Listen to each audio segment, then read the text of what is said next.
Pernahkah saudara memikirkan bagaimana ekspresi wajah Tuhan pada saat dia melihat hidup kita? Apakah dia tersenyum? Atau dia jengkel? Atau dia marah?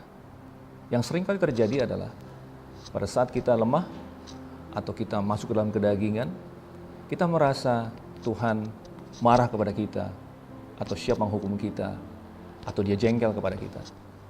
Nah, ada satu ayat di 2 Korintus 4 ayat yang ke-7 dikatakan Tuhan menyinari hati kita supaya kita bisa punya pemahaman akan kemuliaannya yang nampak pada wajah Kristus. Nah, Tuhan ingin kita tahu wajah Kristus kepada kita ekspresinya seperti apa. Kalau kita ingin memahami bagaimana Allah itu atau bagaimana Bapa itu, kita hanya perlu memahaminya di dalam pribadi Kristus. Kristus adalah personifikasi dari seluruh keutuhan Allah. Nah, kemampuan kita untuk melihat Bapa melalui Kristus hanya ada pada zaman Perjanjian Baru. Tidak demikian di Perjanjian Lama. Di Keluaran 33 ada cerita tentang Musa yang meminta kepada Allah untuk menunjukkan kemuliaannya kepada dia. Kemudian Tuhan bilang, tidak ada orang melihat wajahku dan tetap hidup. Maka kemudian Tuhan bikin satu rencana. Tuhan bilang, aku bisa lewat di depanmu, tapi aku akan menaruh engkau di sebuah lekuk gunung, aku akan menutupi engkau dengan tanganku, kemudian aku akan berlalu, dan kemudian aku menarik tanganku, dan engkau bisa melihat belakangku, tetapi wajahku tidak akan nampak kepadamu. Ini sesuatu yang sangat menarik kalau kita bandingkan bagaimana Tuhan di Perjanjian Lama dan di Perjanjian Baru. Di Perjanjian Baru, Tuhan ingin kita mengerti wajahnya, ekspresinya kepada kita. Suatu hari, seorang wanita yang pendarahan 12 tahun datang kepada Yesus dari belakang, diam-diam.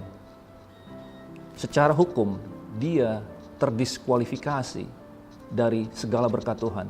Dia harusnya dikucilkan, dia tidak boleh nampak di depan publik, makanya dia hanya datang kepada Yesus dari belakang dan berkata, asal saja kujamah ujung jubahnya, aku akan sembuh.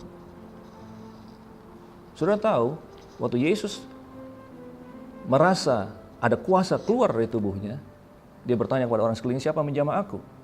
Tapi kemudian Alkitab berkata di Markus, bahwa Yesus berpaling. Dia berpaling kepada wanita itu yang ada di belakangnya. Yesus ingin mengatakan kepada wanita itu, bukan kesembuhan saja yang aku berikan kepadamu, tapi aku memberikan wajahku kepadamu. Engkau tidak perlu datang dari belakang, engkau tidak perlu hanya menjamah dari bawah, engkau tidak perlu hanya mendapatkan ujung jubahku, engkau bisa mendapatkan aku. Oleh imanmu, engkau telah sembuh. Mari bermetanoia, para sobatku. Tuhan tidak jengkel kepada kita. Tuhan tidak sedang marah kepada kita. Dia mengasihi kita.